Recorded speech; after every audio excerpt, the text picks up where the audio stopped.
Primer de tot, soc l'Albert de l'Associació de Veïns i Veïnes del Barri Gòtic i estic molt content de dues coses, d'estar entre el Miguel i la Cèlia i sobretot de l'Alessandro i la gent que ha tingut l'impuls d'organitzar aquestes xerrades. El que hi ha darrere d'aquest moviment és una gent que ha fet una reflexió profunda i estudiada i acadèmica sobre les transformacions del nostre barri, del nostre districte, en els últims anys i d'aquest segle.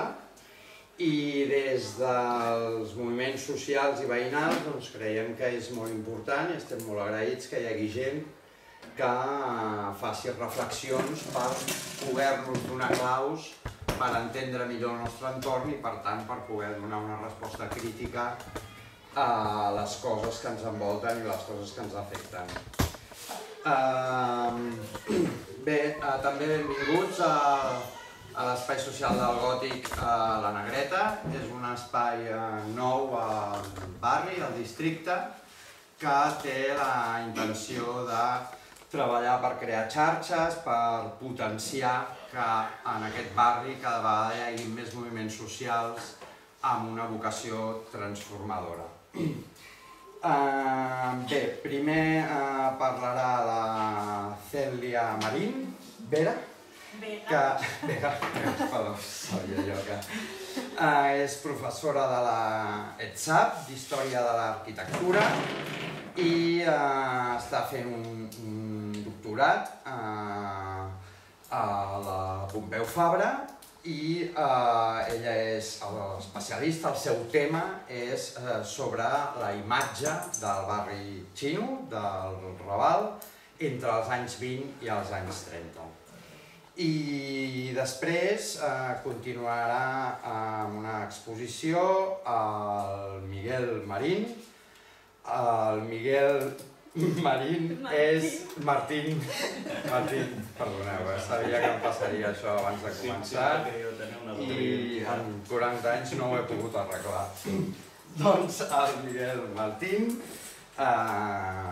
especialment em fa il·lusió perquè a més és amic meu, de fa molts anys ens coneixem de picar pedra en aquest barri i ell és corredactor del Massala, un dels periòdics amb un punt de vista crític i en relació amb moviments socials que més anys ha durat i la meva opinió a més és que està fet amb molt bona qualitat i és molt coneixedor dels conflictes, sobretot dels conflictes que tenen a veure amb repressió, com el cas de l'Andrés Benítez, l'assassinat de l'Andrés Benítez i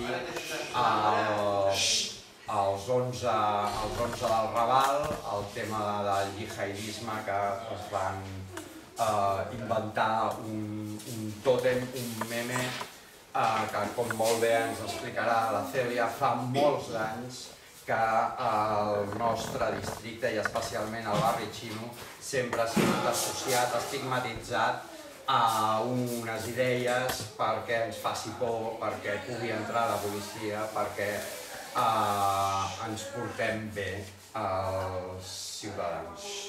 Doncs, dit això, una coseta més. Avui estem a la tercera sessió de les xerrades de Ciutat Vella. En queden dues i la pròxima és del tema de Port i Ciutat, al Centre Cívic de la Barceloneta. Aquí teniu el cartell, fer una difusió. I bé, res més, dono pas als ponents, espero que sigui interessant i doni peu a després a poder tenir un debat entre tots i totes. Moltes gràcies.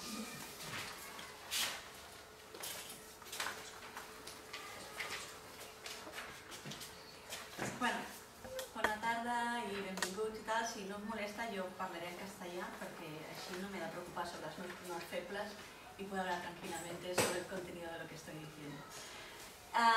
Empezaremos la charla de hoy con la imagen esta. ¿Quiere saber usted la verdad sobre la vida tenebrosa del barrio chino barcelonés? Lea usted el reportaje del gran periodista Francisco Madrid, que La Voz comenzará a publicar la próxima vez. La Voz es un periódico de Madrid y este es un anuncio de 1934. La primera vez que se utiliza el nombre de barrio chino lo utiliza el propio Francisco Madrid en 1926. Con lo cual, en 1934 ya había dicho muchas cosas sobre el barrio chino, ¿no? Pero fue casi una década antes cuando acuñó el término y empezó a tener éxito. Mi charla o mi investigación no es ni sobre textos estadísticos ni lo que acostumbran a llamar datos objetivos, sino lo que yo me dedico a hacer es un repaso sobre la literatura o las maneras de describir el barrio chino que se han utilizado sobre todo durante los años 20 y 30. Entonces, me he traído un poquito de la biblioteca de casa y una recopilación de artículos de prensa y tal, que todos ellos siempre definen de una manera u otra el barrio chino de Barcelona. Esto que crea no está hablando del objeto real, si entendemos que el objeto real existe realmente, sino lo que voy a enseñar es una imagen que se construye alrededor de una zona de Barcelona. Para que os hagáis una idea, el barrio gótico de Barcelona también es una invención y es una construcción, lo que pasa que en este caso se hace a base de piedras, en el caso del barrio chino se hace sobre todo a base de literatura y escritos, ¿no? Entonces son a través de estos escritos de los que yo quiero enseñar cómo se va generando todo un vocabulario y una manera de definir esta zona en concreto de Barcelona.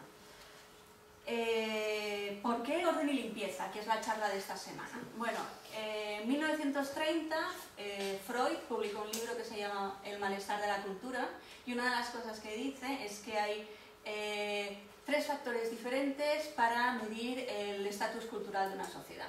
Uno es el arte, el otro es el orden y el otro es la limpieza. El arte es la capacidad que tiene una sociedad de generar cosas bellas simplemente por el placer de las cosas bellas.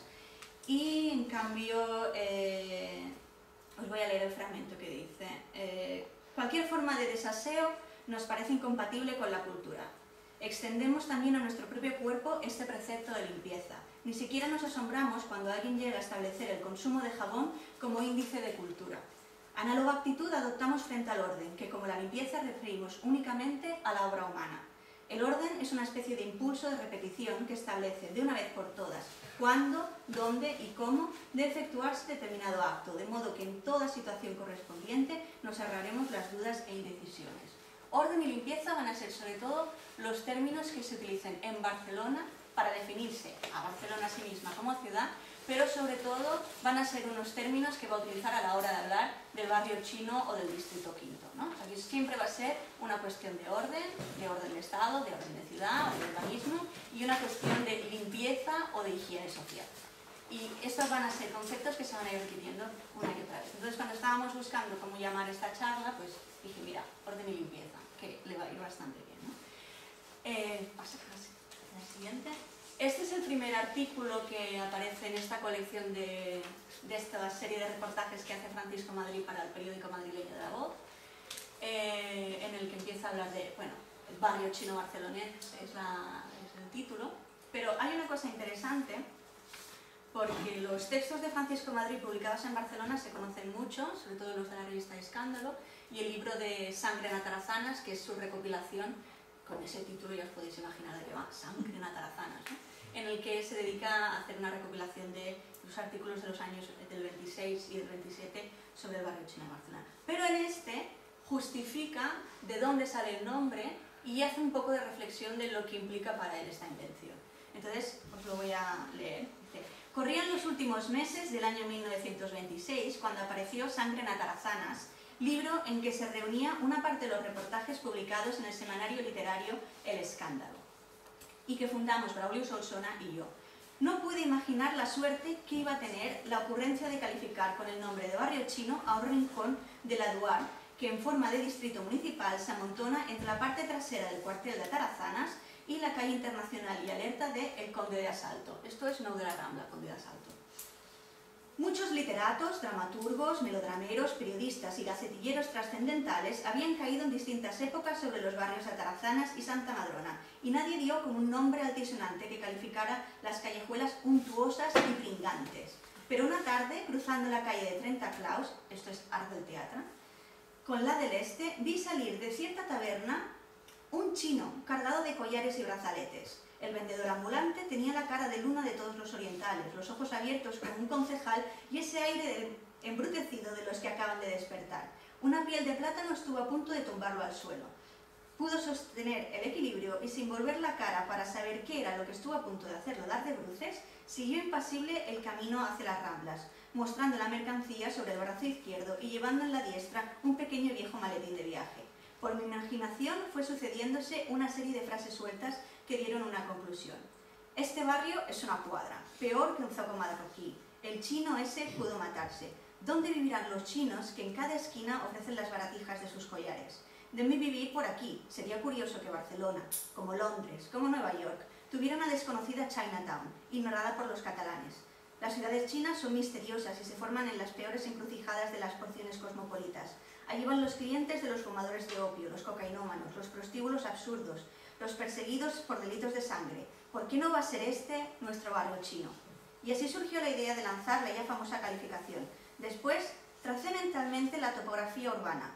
El barrio chino sería, pasa al siguiente, la calle del Cid y sus vías adyacentes. Formaría parte de la nueva ciudad misteriosa, el pasadizo de la mina y un trozo de la calle Trenta Claus, y tendría por fronteras naturales el Paralelo y la calle del Mediodía.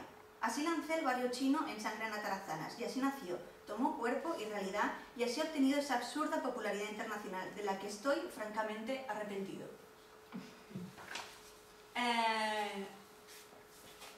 Os voy a volver a repetir las calles, para que os hagáis una idea. Esto es donde das Alto, no de la Rambla. Esto es el Cid, no, el Cid es esto es Art del Teatre, que esta parte de aquí se llama Trenta Claus, aquí está la callejuela de la mina, y esto es Migdia, Marqués de Duero, que es el Paralelo, y Santa Madrona. En realidad estamos hablando de esto, para él esto es el barrio chino. Pero el problema principal del barrio chino en Barcelona, sobre todo con las autoridades, es que no está cerrado con un muro y una gran puerta a los Jurassic Park que diga Barrio Chino de Barcelona, vigile su cartera y su moral, ¿no? Entonces, en sí es una idea que no tiene límites, y el problema de las ideas es que se pueden extender. Y esto genera lo que el antropólogo americano Gary McDonald llama una geografía del mal. Aquí hay un punto negro en el que se van a concentrar todos los males de Barcelona durante los próximos años y décadas y tal, hasta hoy en día. En la que se van a acumular también todos los males sociales, todos los pánicos sociales. Sobre todo, una de las cosas que da mucho miedo es que este barrio chino pueda extenderse. De hecho, a día de hoy, si intentáramos hablar de los límites del barrio chino, o de lo que ahora es políticamente incorrecto llamar barrio chino, algunos ya lo sitúan alrededor de la Rambla o incluso hasta la calle Hospital, o a partir de donde acaba la Rambla del Raval, ¿no? Pero en realidad eran estas callejuelas que es un poquito más grande que una manzana del ensanche, para que os hagáis más o menos idea de la proporción. Y cuando digo que daba miedo, os leo un artículo de 1931 que se titula La extensió del districte Quint. Es de un periódico que se llama Catalunya Social, es de corte más conservador y católico, pero para que veáis en los términos en los que está escrito. Hem arribat un moment en què tota Barcelona s'està convertint en districte Quint. Les aigües corruptores sobrepassen els límits acostumats i cuiden inundar tota la ciutat. I amb aquest aparell governatiu, la immoralitat campa, creix dia per dia, avança com una onada bruta i desvergonyida, i arriba ja al punt d'asfixiar-nos pels carrers i les places més cèntriques de la ciutat. Nosaltres denunciem el fet a les autoritats, però denunciem el fet majorment a Barcelona. Per tal que vegi l'opinió pública, s'hi pot tolerar que tota la ciutat es converteixi en claveguera de porqueria per la qual discorrin els massomors dins ara tancats en determinats indrets dissortats d'ella. O sea que realmente, durante los años 30, la idea de que Barcelona está perdiendo la moral y que es una extensión del distrito quinto lo que se va alargando Ramblas arriba era una cosa que asustaba bastante. Pero no es el primer momento, ni Francisco Madrid le pone el nombre, pero no es la primera persona que empieza a hablar de los bajos fondos de Barcelona. Pasa a la siguiente. Sino que es este número de la Esquella de la Torratxa de 1913, que está titulado así, Els barris baixos de Barcelona, y es un monográfico en el que Gabriel Alomar y otros escritores importantes de la época, como Juli Vallmutxana y Prudenci Bertrana, deciden hacer como una especie de slamming o turismo de los bajos fondos y se dedican a pasar un par de noches por el barrio chino, y a través de eso sale toda una recopilación de dibujos y artículos no del barrio chino, de los bajos fondos, que hablan de esta parte de Barcelona. Sí, Daniel va pasando unas imágenes. Fijaros cómo van apareciendo esta especie de colección de personajes que se pueden encontrar por las calles, cómo se definen los tipos que habitan los bajos fondos de Barcelona, ¿no? El chulo, la prostituta, el kinky, el no sé qué, la camiseta de rayas es indicativa, las barbas, las pintas de las mujeres. Pasa a la siguiente. Y luego el tipo de dibujos que pululan, ¿no? Con este aspecto como tétrico y tenebroso de los locales en los que pasan. Uno de los artículos que tenemos por aquí, de hecho acompaña la imagen esta de la derecha del todo, puesta a la izquierda, es significativo por la manera en la que define estos bajos fondos de Barcelona. Dice: la nostra ciutat no està encara prou refinada per ésser pervertida. No hi ha encara prou luxe per haver-hi prou misèria. El vici daurat no té encara prou qualitat per a que pugui lliscar pels baixos fons de la claveguera al vici pobre.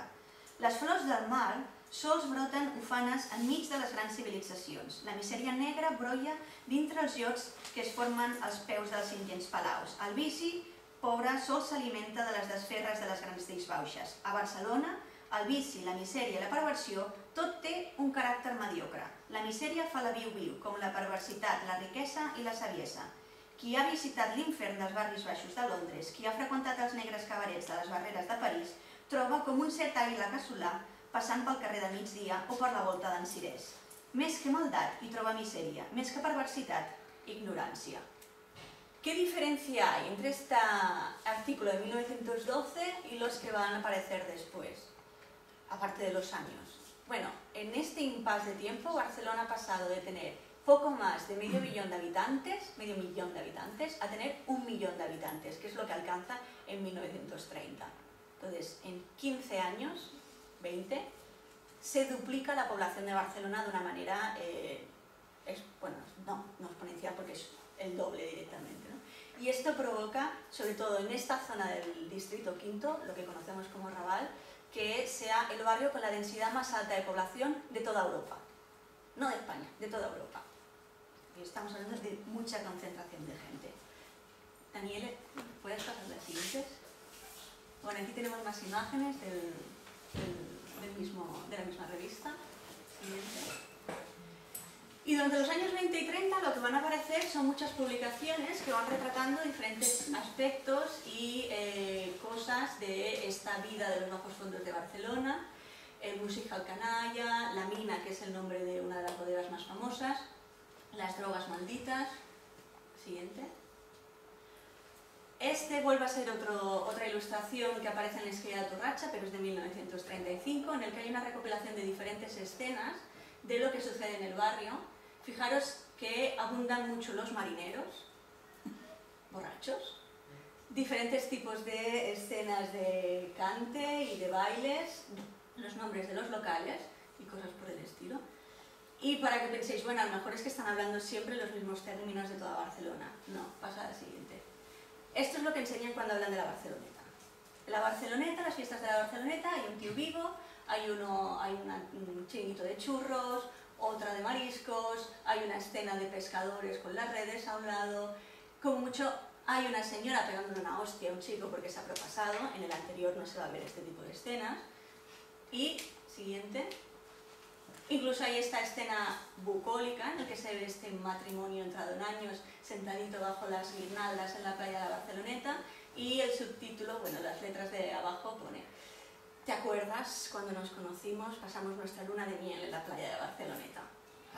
esto representado en el barrio chino podría ser, ¿te acuerdas cuando nos conocimos, cogimos la clamidia en Madame Petit? Pasa adelante.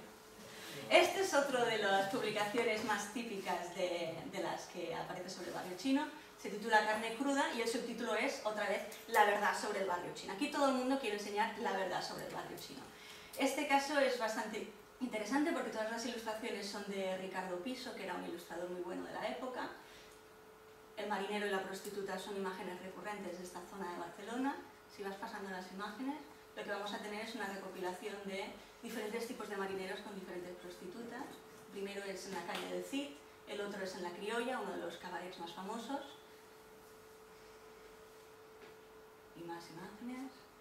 Y ahora nos quedamos con esta, que también es de un fragmento de un artículo publicado en una revista madrileña.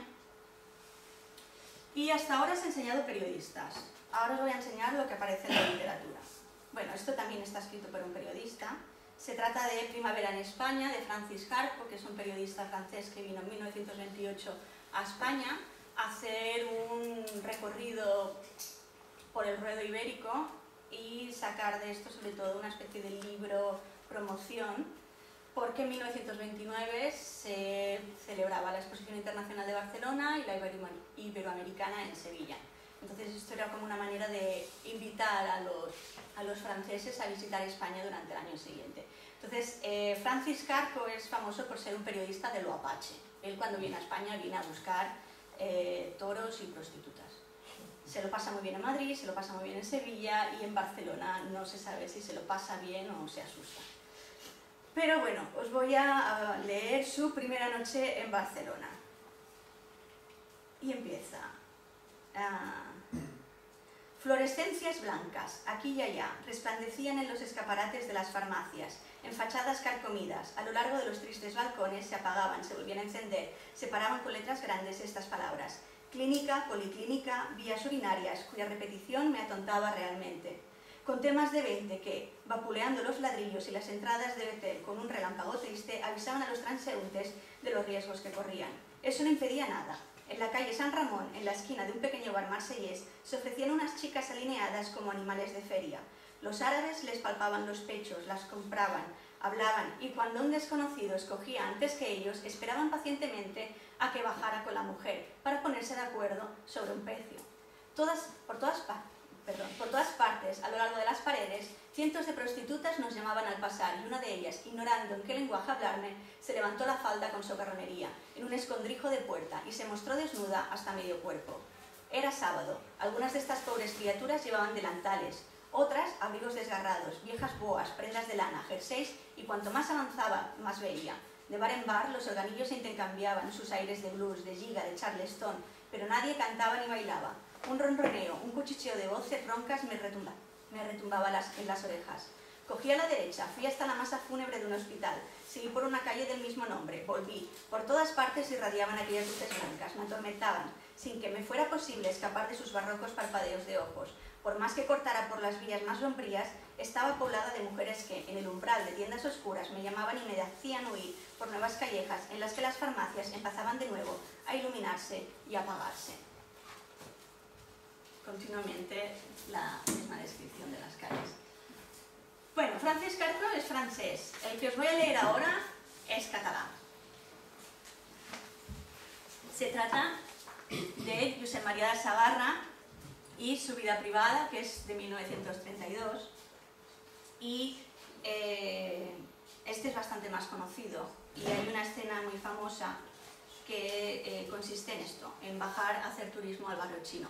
Un grupo de señoras ricas de clase bien que se aburren en su palauete Pedralbes y deciden bajar una noche a los bajos fondos de Barcelona, acompañadas de unos hombres que conocen más o menos el ambiente y van a venir a hacer turismo.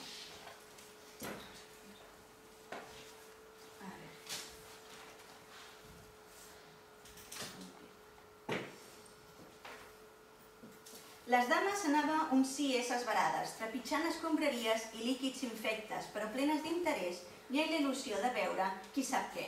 Les cantonades i els carrerons que contemplaven, perdent-se dintre una vaguetat de tinta, més que excitant arterioles de temperatura viciosa, feien l'efecte d'una gran pobresa, d'una gran brutícia, d'una desolació resignada i humil. Al carrer de Peracamps, que baixava cap al carrer del Cid, s'adonaren del color tètric del roig de farmàcia que es desprèn del gran anunci luminós de la criolla. Tiraren avall i es trobaren en aquell tros del carrer del Cid, arrejat amb força solta pel Patronat de Turisme i Atracció de Forasters. Aleshores, aquells barris es preparaven per l'exposició i els explotadors anaven a casa de xinesos, de negres, d'invertits truculents i de dones extretes de la sala de dissecció de l'hospital, que a mig esquarterar es posaven unes faldilles verdes i un salt de gitana i una mica de bacallà en remull els repenjava dues coses que volien ésser dos pits. Un cop guarnides així, es clavaven amb un clau de ferro de cavalls a la porta de les cases més estratègiques. Entre aquelles dones de sala de dissecció se'n veien d'altres que eren vives i senceres però que havien passat per un institut d'enjuricament i de formació dels membres. Alguna, picant i fins bonica, però que li flotava els pulmons dintre d'un bany d'aiguardent, llançava una veu ronca i de contracció estomacal, com la que gasten les foques de les col·leccions zoològiques quan els llances al nas una sardina passada. D'homes se'n veien de totes menes, des dels mariners, els mecànics i els obrers perfectament normals, fins als pederastes amb els llavis pintats, les galtes més crostes de guix i els ulls carregats de rímel. Entre la gent de sort estrinxolada remenava la cua una mena de pobres, desgarrats i de carteristes, que només es troben en aquells barris, o és possible que aquells barris els donin un maquillatge especial, i els mateixos homes posats a la Rambla ja són tota una altra cosa. En aquell veïnat s'hi veien persones de condició humil gens pintoresques, com es veuen per tot arreu, però n'hi havia d'altres, sobretot unes dones vestides de fum, de fregalls i de peix de gat, que donaven la sensació que si les treien d'allà es moririen com els peixos fora de l'aigua i que per poder respirar les seves venes necessitaven una injecció constant d'àcid úric i de col podrida. Les tavernes estaven totes untades d'extracte de cazalla. Aquesta supuració alcohòlica de les pedres potser és la cosa del món que dona més idea d'una cadena perpètua del cor, d'un embrutiment sense salvació. Al costat de les tavernes, les botigues de gomes higièniques, amb les bombetes blaves i vermelles, els subjectes de cautxú, de vidre i de tela, junt amb els paquets de cotó i tot plegat al·ludint d'una manera tan canalla i tan poc lírica les catàstrofes del sexe, feien en el cor del barri una mena de ganyota cínica i una repulsiva paròdia de l'eclesiastès. Cantaven la vanitat de tot, fins la vanitat d'aquell vici, pobre, sincer, desarrapat i impúdic. Això ja veieu que és com la tònica general a l'hora de descriure els carrers, ja em queda en català, i de la gent que hi habita. Pots passar la següent? Y estos son las calles de día. Estas son unas fotografías de... Ahora no acuerdo el nombre, el apellido es Domínguez. Pasa al siguiente también. En que las calles están continuamente ocupadas por gente. Estos son mercados de diario, en los que principalmente se venden productos que no se pueden vender en los mercados y en las tiendas de Barcelona porque están pasados o en malas condiciones. Siguientes. Esto es un dibujo de Opiso, del que hemos visto antes ilustraciones, en el que también está retratando las mismas escenas de venta callejera en las calles del barrio chino. Mira, Arco del Teatro, 30 claus, de estos límites que definía antes Francisco Madrid. Siguiente. Y esto es el interior de las viviendas. Esta es de Gabriel Casas y la siguiente también. Y a partir de estas escenas, que esto ya es como lo más documental que os voy a enseñar, teniendo en cuenta que ha habido un señor que se ha metido dentro de la casa y ha pedido que les dejen retratar esta imagen interior, voy a leer una serie de textos de el señor Jaume Aiguader, que era médico y se convirtió en el alcalde de Barcelona durante la República. Fue el primer alcalde de la Barcelona republicana. Entonces tengo 3 textos de él, 2 de cuando todavía no era alcalde y 1 de cuando ya es alcalde de Barcelona. El primero está publicado en el boletín del Sindicato de Médicos de Cataluña.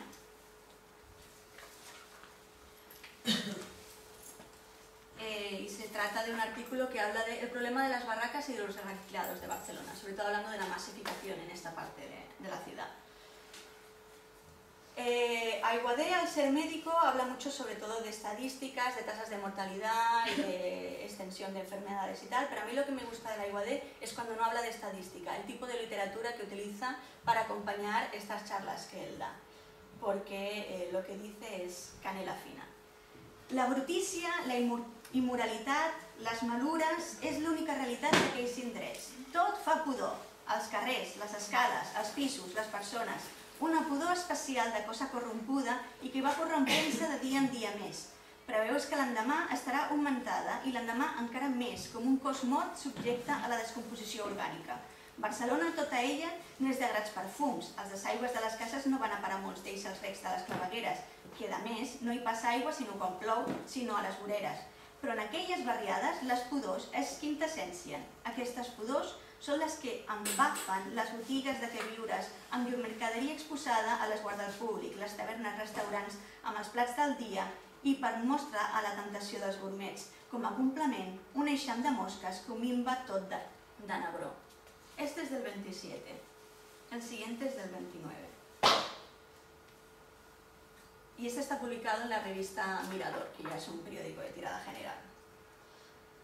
Sabem per experiència viscuda quin és el seu tarannà, que avui vol aureolar-se de totes les perversions. Sabem el pa que s'hi dona en aquelles escales que semblen talment que trepitgis un sorral de tan brutes, el que són aquells pisos que, ultra la pudor, fa l'efecte que exploren un coll de mina de tan tenebroses. I el seu viure, dient-ne viure per donar-li un nom a un altre.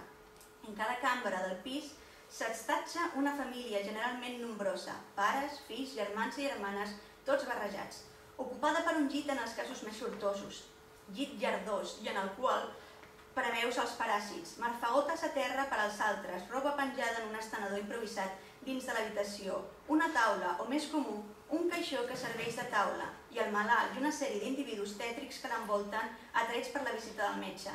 Això és el que veus quan t'has pogut orientar en la foscor, perquè per ells no existeix ni l'electricitat ni el gas. El més benestant tenien un llum d'acetilè, alguns empraven espelmes, la majoria, la immensa majoria, s'aclarien amb llums de ganxo pestilents.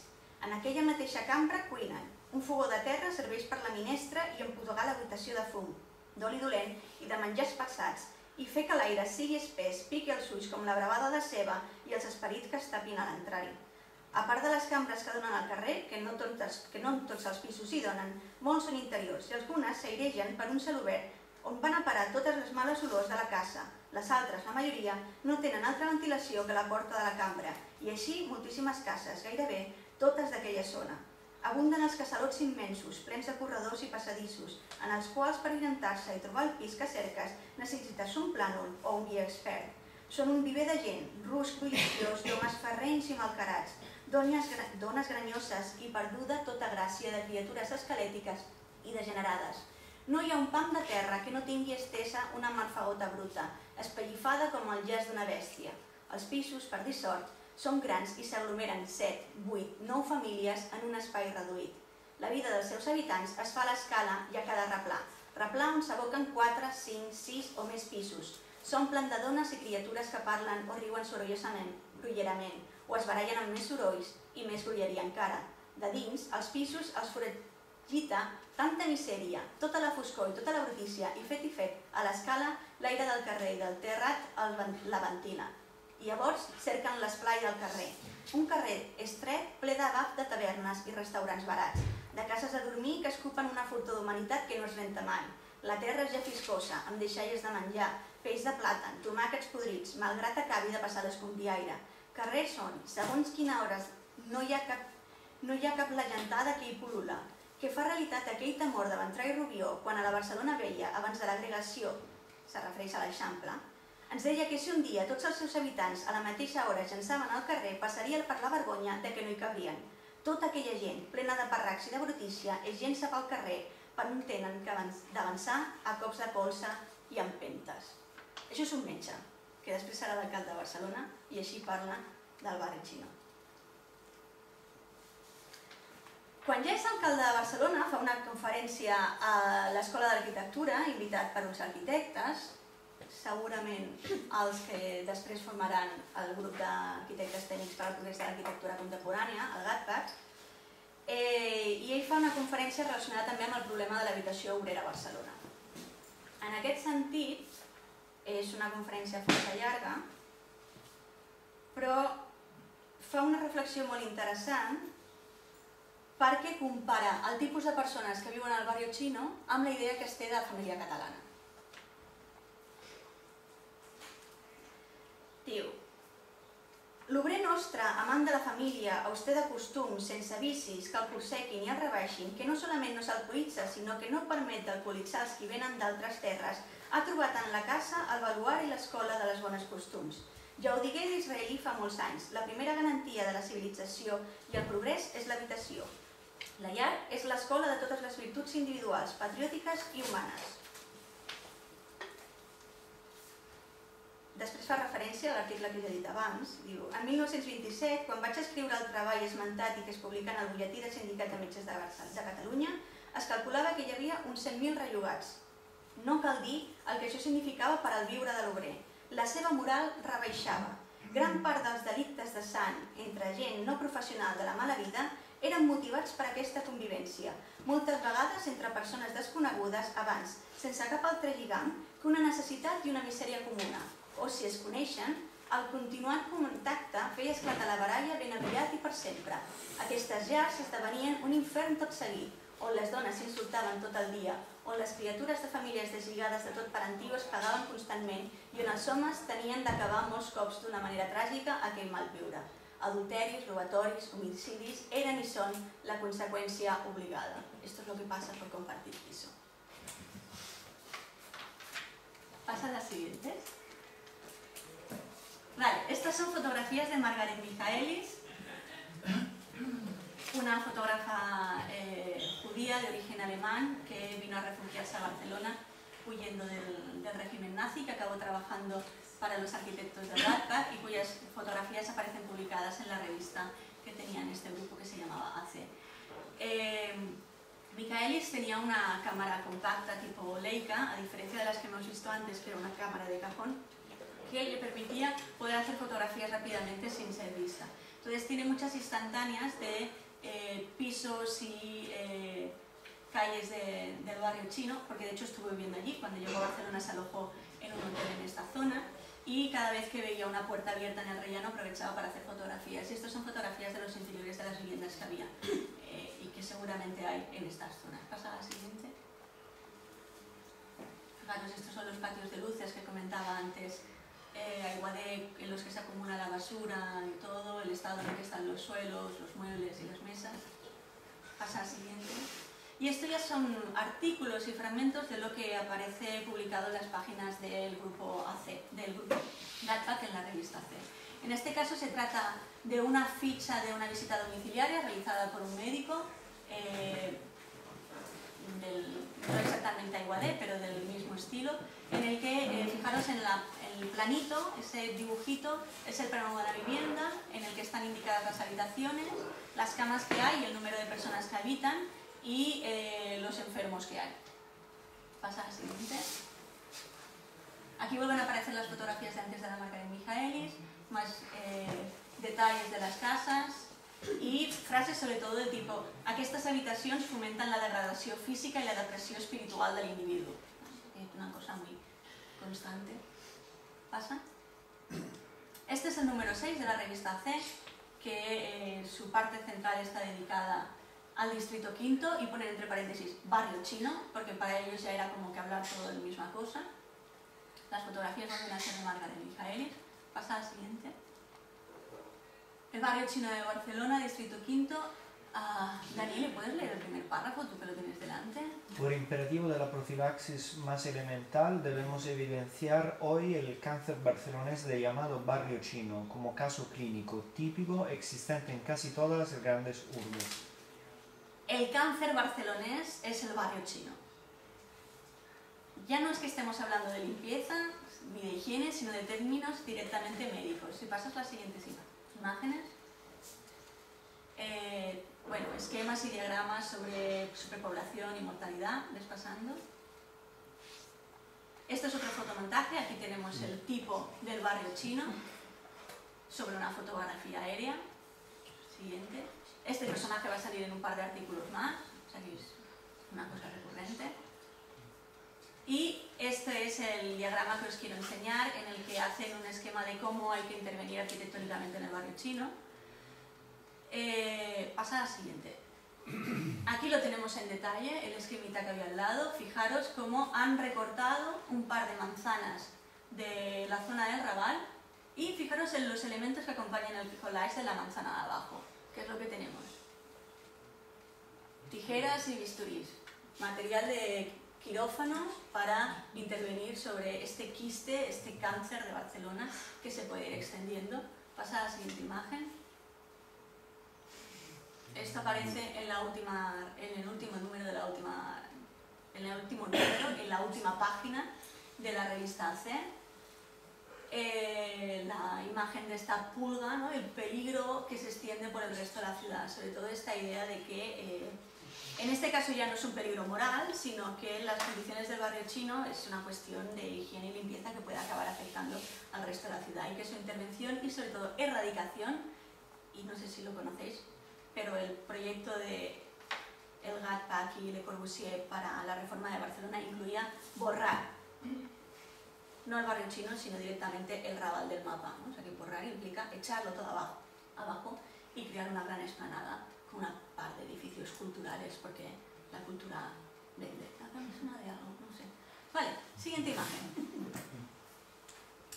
Y cuando los discursos de los médicos no funcionan, cuando los discursos de los arquitectos no funcionan, y la llamada a la limpieza y a la higiene no acaba de ser lo que se desea, lo que falta es ya aplicar la ley. Y en este caso, la ley que se aplica en esta zona de Barcelona es la famosa ley de vagos y maleantes, que es de la Segunda República y no de la época de Franco, como todo el mundo acostumbra a pensar. Se pone en marcha en 1933. Y tanto en Madrid como para el gobierno central consideraban que su aplicación en Barcelona era una cuestión de extrema necesidad. Si aplicar la ley de vagos y maleantes en Barcelona y en el barrio chino funciona, va a significar que esto va a funcionar en el resto de España. Porque si funciona aquí, en el resto de España ya es coser y cantar. Por si no lo sabéis, bueno, no me imagino, no, porque la gente por norma general no sé este tipo de cosas, pero os voy a leer a quién se le aplica la ley de vagos y maleantes, que son 10 puntos. Se aplican, los sujetos sobre los que recaía la ley eran hombres y mujeres mayores de 18 años, siguiendo las siguientes indicaciones. Primero, los vagos habituales. Estamos hablando en un momento en el que el índice de paro en España es altísimo. Y hay una cosa que empieza a preocupar, que es que una cosa es estar en paro y otra cosa es no querer trabajar. Y cuando no quieres trabajar eres un vago. Entonces hay que detectar quiénes son esos vagos y llevarlos a un campo de concentración, que se montan campos de concentración. Entonces, primero, los vagos habituales. Segundo, los rufianes y proxenetas. Tercero, los que no justifiquen cuando legítimamente fuesen requeridos para ellos por las autoridades y sus agentes la posesión o la procedencia del dinero o efectos que se hallaran en su poder o que hubiesen entregado a otros para su inversión o custodia. Cuarto, los mendigos profesionales y los que vivan de la mendicidad ajena o exploten a menores de edad o enfermos mentales o lisiados. Quinto, los que exploten juegos prohibidos o cooperen con los explotadores. Sexto, los ebrios y los toxicómanos habituales. Séptimo, los que para su consumo inmediato suministren vino o bebidas espirituosas a menores de 14 años en lugares y establecimientos públicos o en instituciones de educación e instrucción. Octavo, los que ocultaran su verdadero nombre, disimularan su personalidad o falsearan su domicilio mediante requerimiento legítimo hecho por las autoridades y sus agentes. Noveno, los extranjeros que quebrantaran una orden de expulsión del territorio nacional. Décimo, los que observen conducta reveladora de inclinación al delito, manifestada por el trato asiduo con delincuentes y maleantes, por la frecuentación de lugares donde estos se reúnan habitualmente, por su concurrencia habitual a casas de juegos prohibidos y por la comisión reiterada y frecuente de contravenciones penables. Es decir, todo el mundo. Todo el mundo que en algún momento pasara por una calle del barrio chino. De hecho, una de las situaciones que se dieron cuando se puso en marcha la ley de vagos y maleantes es que si un obrero tenía fiesta y estaba tomándose algo en el bar y en el momento que le pedían la documentación era incapaz de demostrar que él estaba trabajando, iba directamente a la cárcel. Y luego ya vendría su jefe a sacarlo de la cárcel. El jefe lo que hacía era dejarlo en la cárcel y contratar a otro que estuviera en el bar. Cuando esto se pone en marcha en 1933, empieza a sonar en la prensa cómo va la aplicación en Barcelona. Y el gobernador el gobernador general de Cataluña está continuamente haciendo ruedas de prensa y contestando al respecto sobre la situación. Y os voy a leer sus declaraciones, que son muy buenas. Y al respecto del barrio chino dijo que estaba dispuesta a terminar con él mediante medidas que tendrán por objeto la desaparición de ese foco de malas costumbres que es una vergüenza para Barcelona. Así que los que consideren que el barrio chino es un lugar de diversión ya pueden despedirse de él. Esta es de un mes después de puesta en marcha la ley.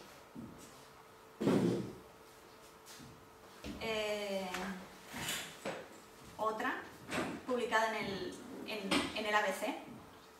Apenas aplicada han surgido los naturales efectos. Bastó con el solo anuncio de enérgicas medidas para que los elementos de conducta oscura y de dudosa forma de vida desaparecieran totalmente. El barrio chino de Barcelona ha quedado muy saneado con la desaparición de determinados elementos, dijo el gobernador.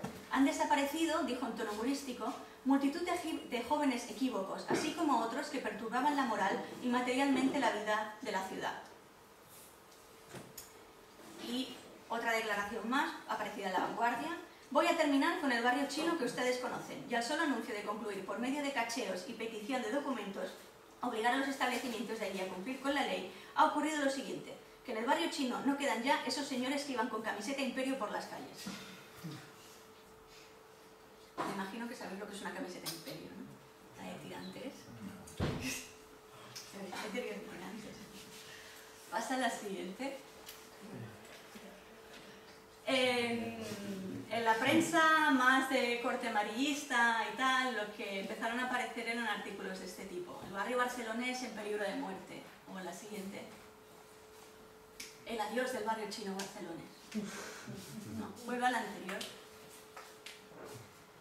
Este es bastante divertido, porque luego cuando te lees el texto se puede entender todo el tono irónico con el que se veía por un lado a la ley de vagos y maleantes y su aplicación y por otro todo este bombo y platillo que se estaban dando las autoridades. A ver, la ley de vagos y maleantes funcionó en el sentido de que se detuvo a tanta gente que en Barcelona no había espacio en las cárceles para tenerlos encerrados.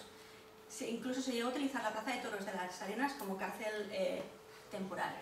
Y se llegó al punto que el Ayuntamiento de Barcelona y la Generalitat alquilaron un barco, el infame buque Uruguay, para utilizarlo como cárcel flotante. La ironía de este buque es que cuando metieron a Companys en la cárcel, lo metieron allí, que era precisamente el mismo buque que él había alquilado para meter a la gente del barrio chino. Pero bueno, ahí está, ¿no? Realmente había noches en las que se llegaban a hacer redadas en las que se detenían a 300 personas en las calles del barrio chino de Barcelona.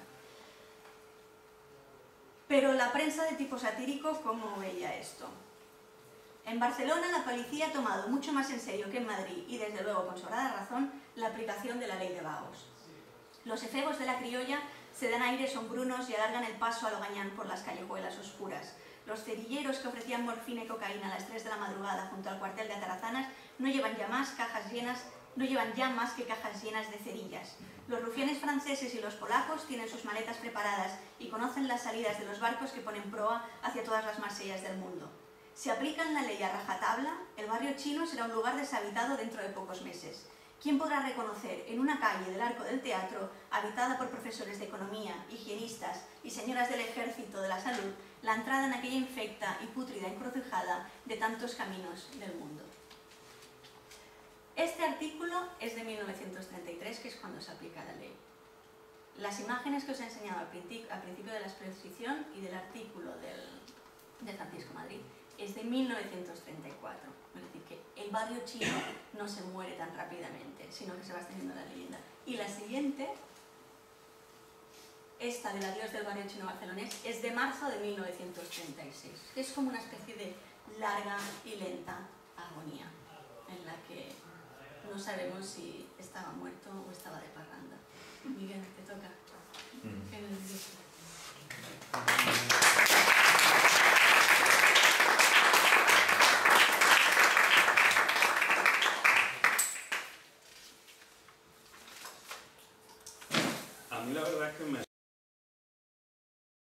suele dar bastante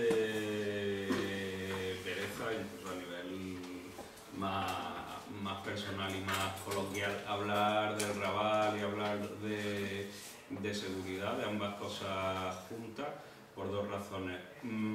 La primera, que es muy difícil abordar el tema sin caer o en lo naif o en el prejuicio, o en un discurso bien intencionado que acabe siendo ingenuo sin tener en cuenta muchas cosas muy duras que pasan en el Raval y también en otros barrios de Ciutat Bella, o hablar de la parte más dura y acabar cayendo en el clasismo, en el racismo encubierto y en otra serie de cosas que son bastante habituales. También lo digo porque incluso con mi gente más afín, yo que soy alguien que vivo en el Raval por elección, me cuesta bastante tener una conversación donde de pronto no se filtren una serie de pánicos sociales y morales, siempre recubiertos de un discurso bien pensante. Nadie te va a decir que no me gusta el Raval porque está lleno de inmigrantes, no me gusta el Raval porque está lleno de pobreza. Obviamente te van a decir, el turismo es que no lo soporto, pero en el fondo hay como un malestar que tiene mucho que ver con que no molesta nada, por ejemplo, el bullicio hipster de Calle Blay o de Calle Verdi, pero el bullicio de la pobreza de Calle Hospital o de Calle Sant Pau resulta desagradable. Y eso es algo que se nota incluso en los espacios de afinidad política, donde se supone que hay un discurso crítico, pero donde la gente te dice vivir en el Raval. Una amiga que recientemente se ha comprado una casa en el Raval, aunque sea de alquiler, se lo cuente a quien se lo cuente, le pone cara de póker. En ese sentido hay una socialización que igual en los espacios más progre o de una determinada posición política no se expresa con toda claridad, pero lo que es el estigma del Raval está totalmente extendido incluso en nuestros círculos más cercanos. Mucha gente te dice, yo no me iría a vivir al Raval en la vida. Te dan razones muy políticamente correctas, no te dan las políticamente incorrectas, pero las políticamente incorrectas, digamos que están ahí de fondo. Yo quiero abordar el tema intentando juntar varias reflexiones fragmentarias que tengo en la cabeza, uniéndolas en tres conceptos que para mí son los que me parecen claves cuando hablamos de seguridad en el Raval y en Ciutat Bella. Tres ideas que son vulnerabilidad, estigmatización e impunidad. Yo creo que esos tres términos son los términos claves. Hay una amiga que alguna vez me comentaba que esas estadísticas que hacen de victimización lo que vienen a expresar no es tanto que la gente se sienta atacada en su calle, en su casa, en su barrio, porque son espacios donde está haciendo una cotidianidad y donde yo que vivo ahí y que conozco a gente que vive ahí, sé que no te están atracando todo el día, que no estás recibiendo agresiones, que no. Esas estadísticas de victimizaciones lo que expresan es un sentimiento colectivo e individual de vulnerabilidad. Y luego tú a eso le pones muchas palabras, o si te hacen una encuesta y te hacen una serie de preguntas, pues tú indicas la preocupación por la seguridad, pero en general hay como un sentimiento de vulnerabilidad en el barrio que sí es cierto. La inseguridad es cierta, pero no tiene tanto que ver con ese enemigo exterior que viene a atacarte, como con otras situaciones de la vida cotidiana. Yo voy a contar 3 historias distintas para expresar esos 3 conceptos que me parece que pueden ser claves a la hora no solo de entender qué pasa en el barrio, sino también qué puede necesitar. La primera parada, la parada de la vulnerabilidad, la quiero hacer a través de una historia que en principio no os sonará, pero que cuando lleguemos al final sí os va a sonar. El nombre de Hisham Yamid seguramente ahora no os dice nada, ¿verdad?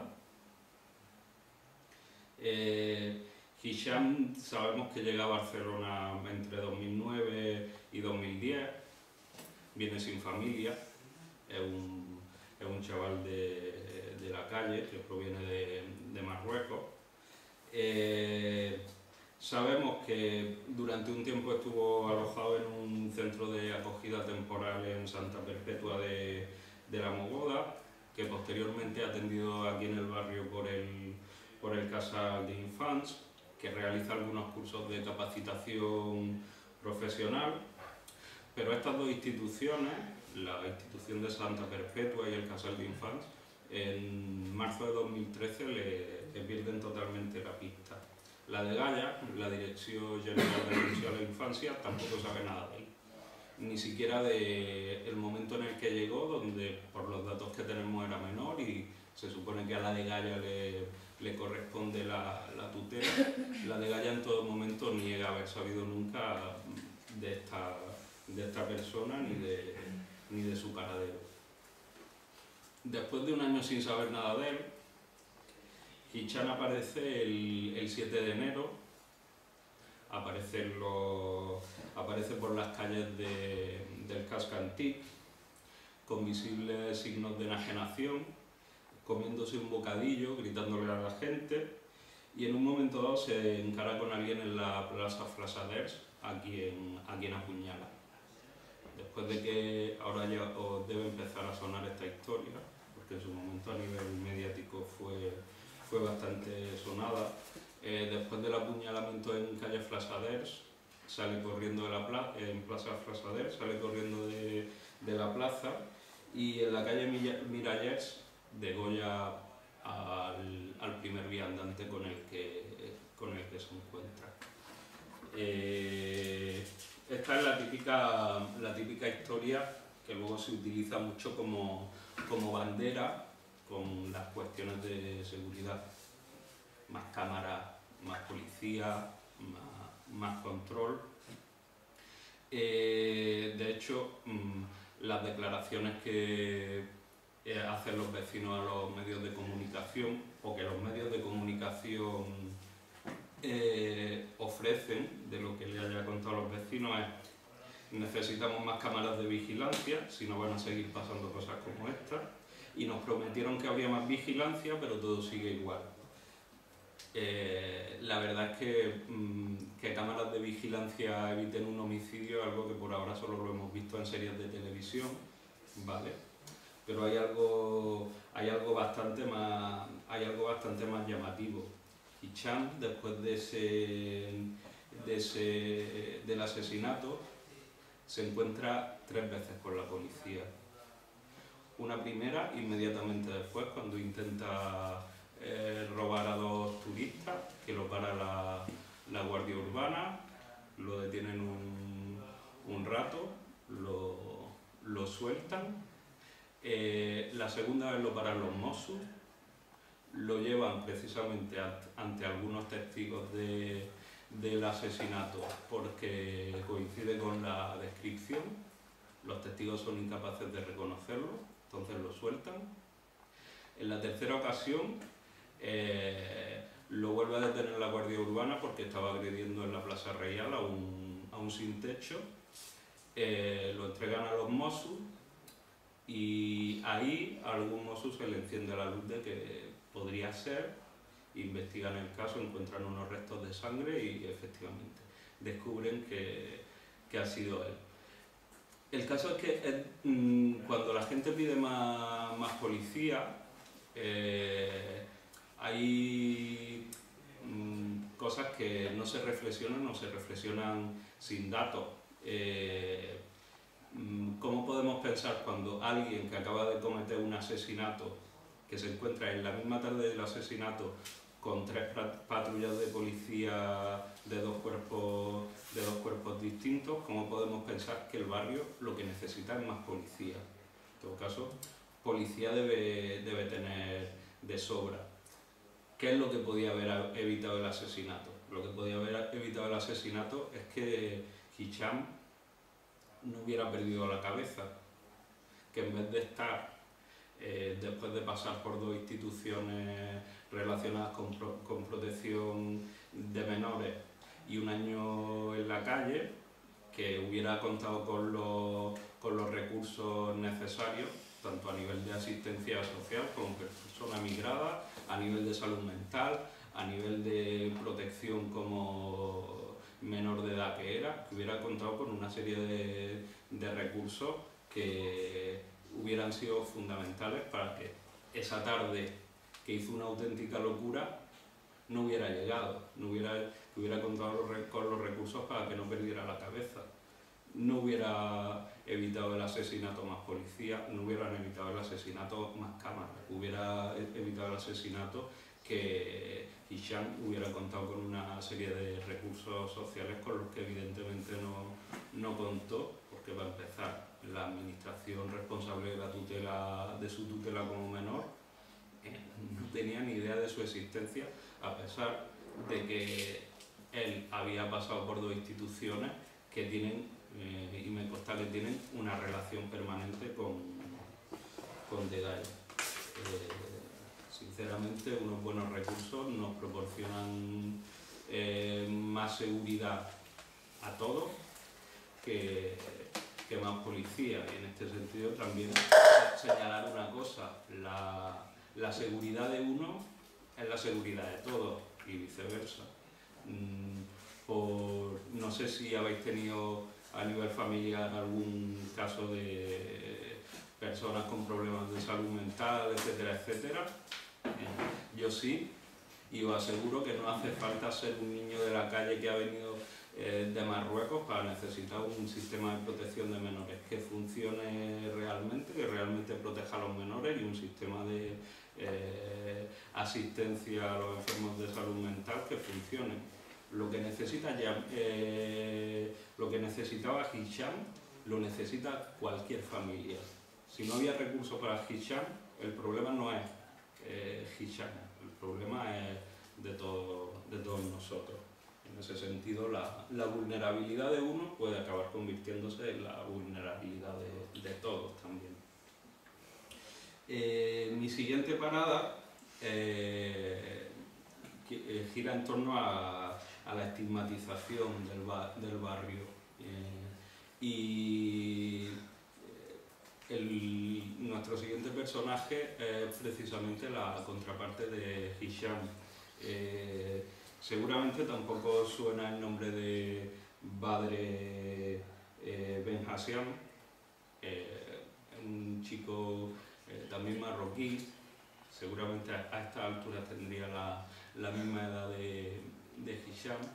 Por suerte él sí estaba aquí con su familia y él sí tuvo acceso a ciertos recursos sociales en los que se desarrollaba una actividad bastante importante. Era un chaval con mucho carisma, con mucha iniciativa, era DJ, cantaba hip hop, participaba en las historias del TED, etcétera, etcétera. También participaba en actividades del Casal de Infants. Se ve que era un chaval que en el momento en el que estaba teniendo una vida dentro de lo que es la adolescencia y una situación difícil, como siempre es la situación de migrante. Estaba teniendo una vida relativamente plena.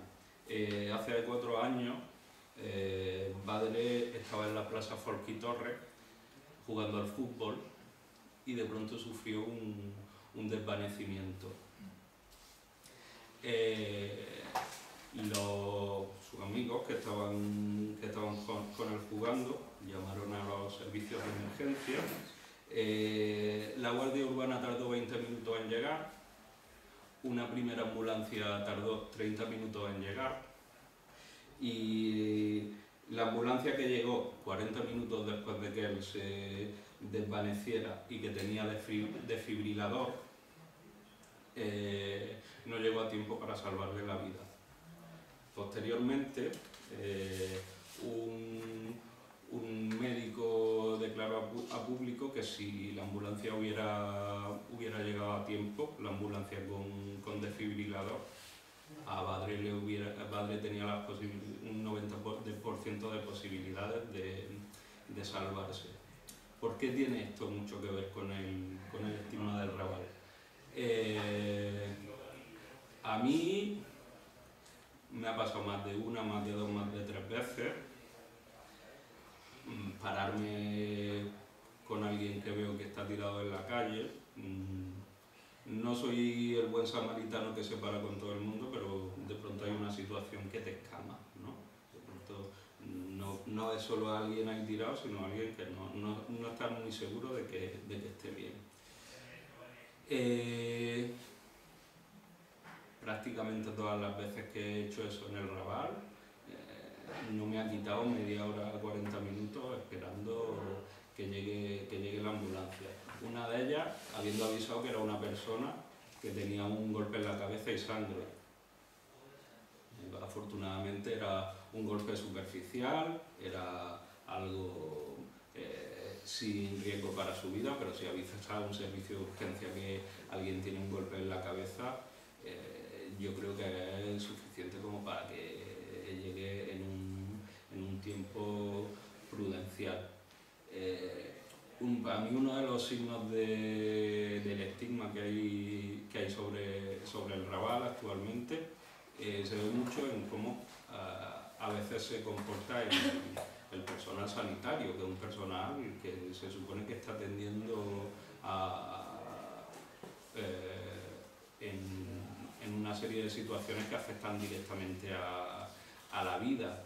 Y he visto actitudes de absoluto desprecio y desdén de gente que viene en ambulancia a asistir a gente en el Raval, porque ya viene con la idea de voy a asistir a un borracho, a un yunque, a una puta.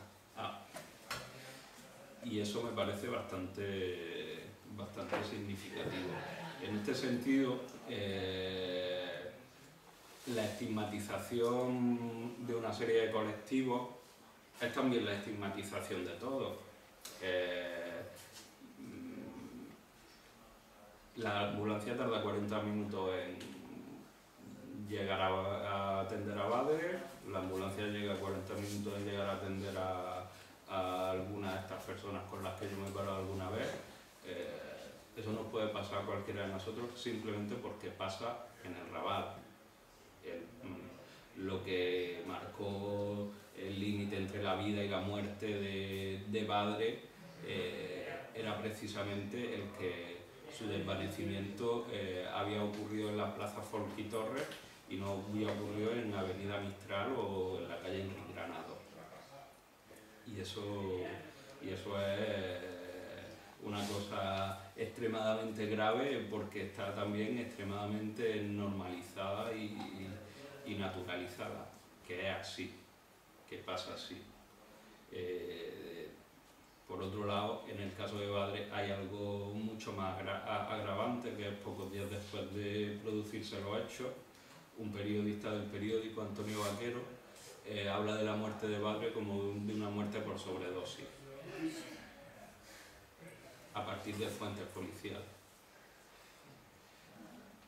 Me consta que el periodista se disculpó personalmente ante la familia, pero también me consta que nunca hizo ninguna disculpa pública y abierta en el mismo periódico. Me consta que él sigue en el mismo puesto y seguramente las fuentes policiales que le dieron esa información también siguen en el mismo puesto. Esto lleva precisamente al siguiente paso, a la última parada, que es la de la impunidad, y que, como imaginaréis, tiene que ver con un caso del que sí nos acordamos y nos acordaremos durante mucho tiempo, que es el caso del asesinato de Juan Andrés Benítez en la calle Aurora. Al contrario que Chan y Badre, Juan Andrés no estaba en una situación de precariedad económica, tampoco formaba parte de una población particularmente estigmatizada, no era ni moro ni migrante, pero eso sí, aunque fuera del barrio, era un respetable empresario del Gaixample. En el Raval, según a qué hora paseara, según a qué hora se besara o en qué calle, era una maricona del Raval. Eso, ahí hay una serie de elementos que de pronto, según la geografía donde estés, lo que hagas tiene unos significados diferentes. En el Eixample eres un empresario rosa respetable, en el Raval eres una maricona despreciable para la policía o para una serie de sujetos. Eso también hacía de Juan Andrés parte de una población vulnerable, porque cuando cruzara paralelo San Antoni era una cosa hacia afuera, y cuando cruzara paralelo San Antoni hacia adentro era otra. El caso lo conocemos bastante bien. La verdad es que no voy a relatar otra vez la historia porque es suficientemente dura, todos la tenemos en la mente, y repetirla incluso corre el riesgo de banalizarla. Lo que me importa de la historia de Juan Andrés es que para que pase, antes de eso tienen que haber pasado de manera invisible muchas cosas parecidas para que esa noche actúen con esa impunidad los Mossos ante decenas de personas que los ven desde su casa o desde las calles. Deben estar muy acostumbrados a hacerlo de manera cotidiana, a hacerlo mientras los ven, y a que el hecho de que eso sea público y abierto sea algo que no tenga ningún tipo de consecuencia.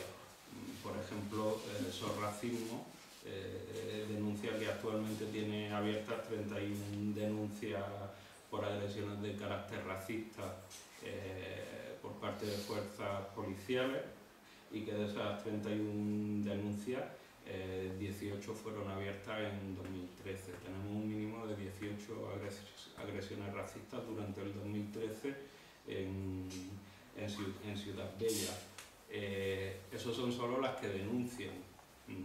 Imaginémonos cuántos casos puede haber donde las personas que han sido víctimas de cualquier tipo de agresión o abuso por parte de fuerzas de seguridad, en general en la ciudad, pero muy particularmente en el Raval y en Ciudad Bella, cuántos casos pueden haber que no conocemos si hay 18 denuncias abiertas.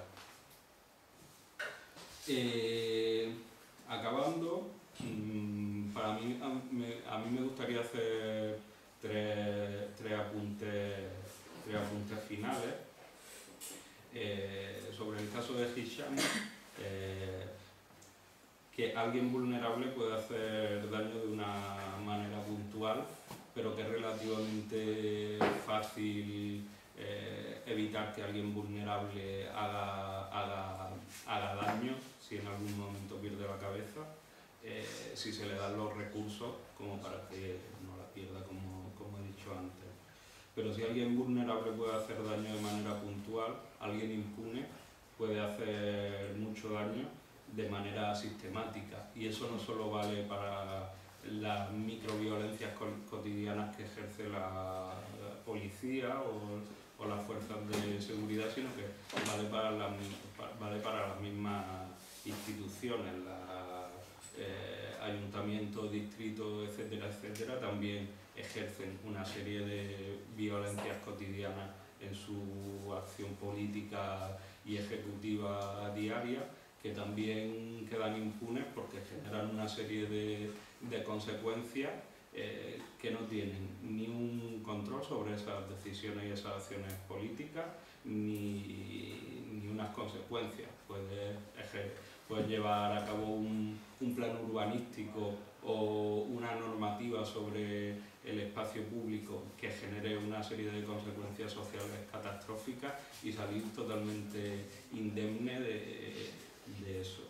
El último apunte sería que al final la estigmatización de un territorio es algo que nos salpica a todos, porque es algo que atiza tanto la vulnerabilidad como la impunidad. Cuando en un territorio está tan estigmatizado como en este caso el Raval, los impunes son más impunes y los vulnerables somos más vulnerables. Acabando, si a mí me preguntan qué necesitamos en nuestros barrios, no sé si diría más seguridad, desde luego no diría más policía, pero sí menos vulnerabilidad, menos estigmatización y menos impunidad.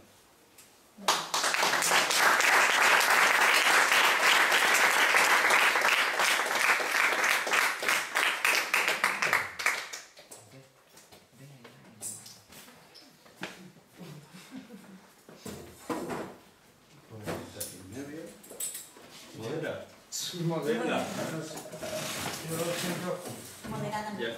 Encendemos las luces Porque estas. el teléfono y el San Juan no me dejaba prestar atención. Pero yo modero, ahora es el momento de entrelazar un poco los argumentos y de hacer debate. Cojo turnos de 2 o 3 y...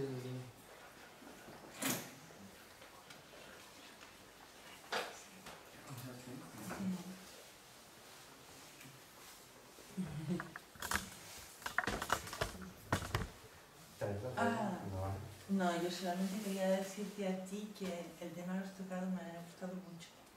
Justamente porque el tema de la seguridad es un tema que, como personas que estamos aquí trabajando en actividades varias en una asociación, pues nunca hemos tenido la valentía de abordarlo, ¿no? Porque quizás el discurso se nos diluye por no tener elementos. Quería decir esto nada más. Es muy difícil. Que es muy difícil, sí.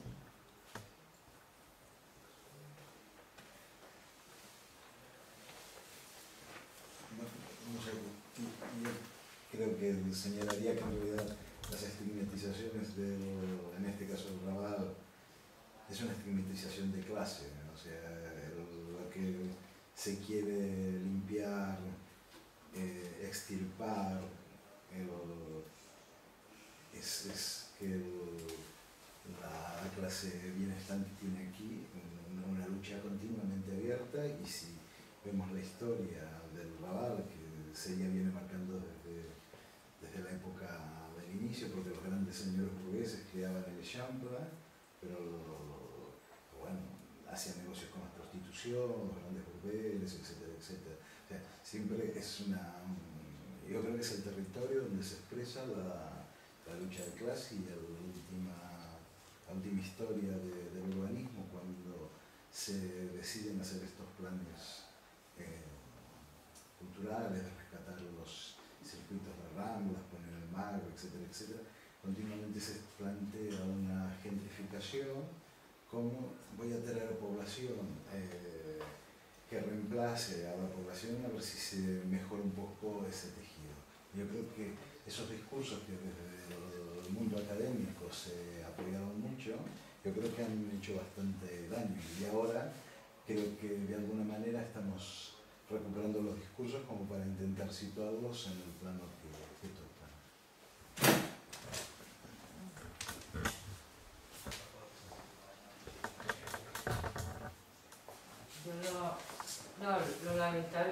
bien, ¿eh? Esta historia que has dicho aquí, un poco de esto para hacernos una idea, ¿no? Por ejemplo, de los dragos foliantes, yo lo asociaba, muy bien lo has hecho, con los vampiros, ¿verdad? No, Pero es que claro, vosotros también queréis enfocar, Sí, es que no siempre hay las horas. Hay un director que sabéis oís hablar de él, me parece que era barcelonés, el Jacinto Esteva, era aquello más allá de los árboles, esa película que es cruda, pero documental, ¿no? Siempre lo que se considera feo, tal, trambótico fuera, ¿no? En un barrio, o sea, ¿no? Y eso lo has enfocado muy bien, ¿no? Sí, el lumpen, a robarlo, lo estorba, no se sabe lo que hacer con él, incluso intelectuales de fuera venían en plan exótico, ¿no? Siempre hay la feria, pero de los antiguos tal, pero en la calle, ¿no? Entonces, claro, pero también está el hecho que yo ahora he visto un documental que está colgado de exhibición gratuita, que no sé, que supongo que lo habréis visto, ¿no? Bye Bye Barcelona, de 55 minutos. Sí, ¿no? hace 3 meses que no tengo tiempo ni para darme los dientes. No, pero que... Sí, pero es que da la casualidad que yo por eso he venido, que no soy de Ciutat Bella, aunque yo nací aquí. Cuando decimos Ciutat Bella, Pulguén o no, es Barcelona. Sí, sí. O sea, Barcelona me refiero a nivel de atrayente, de la historia y una serie de cosas. O sea, que en la Ciutat Bella no solo es el vecindario, es la historia, es todo. Entonces ves cómo se están cargando todo con el rollo del turismo. O sea, aquí digo que la cosa es mucho más compleja. O sea, una serie de cosas, y cómo han hecho el móvil, cómo han expulsado al vecindario, porque yo me crié y nací en la plaza de Inaceli, ahora hay de todo, menos vecindario. O sea, una serie de cosas. Y que a la hora de la explotación también habría que ver cómo se están apropiando del espacio público, como denunció muy bien Leciar González. O sea, la cosa es mucho más gordo. Y como en la cuestión del Raval, hay un Raval que quieren hacer bonito para los guiris o hoteles y tal, y luego de las otras calles, ¿qué hacen? O sea, quiero decir que se juntan varias cosas, a mi manera de entender, ¿eh?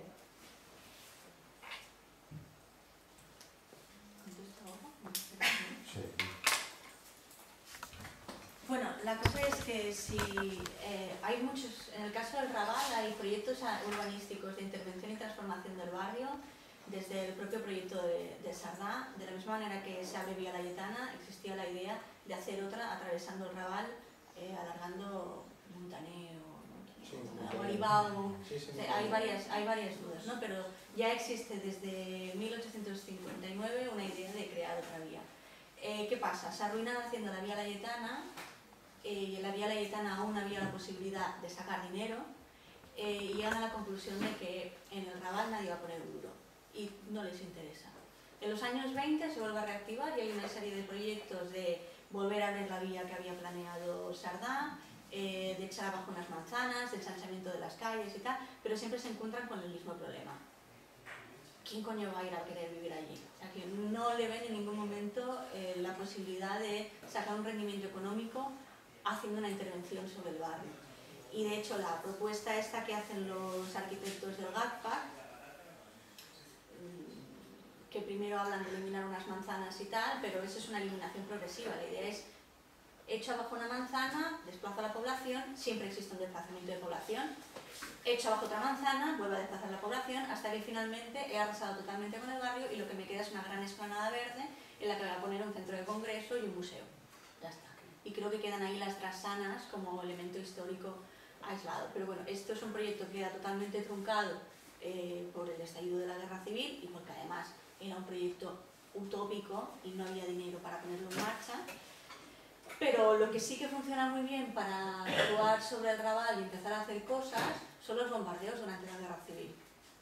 O sea que, de la misma manera que alrededor de la catedral sí que se recuperan los agujeros hechos por los bombardeos y se recolocan edificios que se echaron abajo durante la construcción de la Vía Laietana, en el Raval no se hace absolutamente nada. Y hay películas de los años 50 y 60 que están grabadas allí en las que todavía se pueden ver solares que son montones de runas.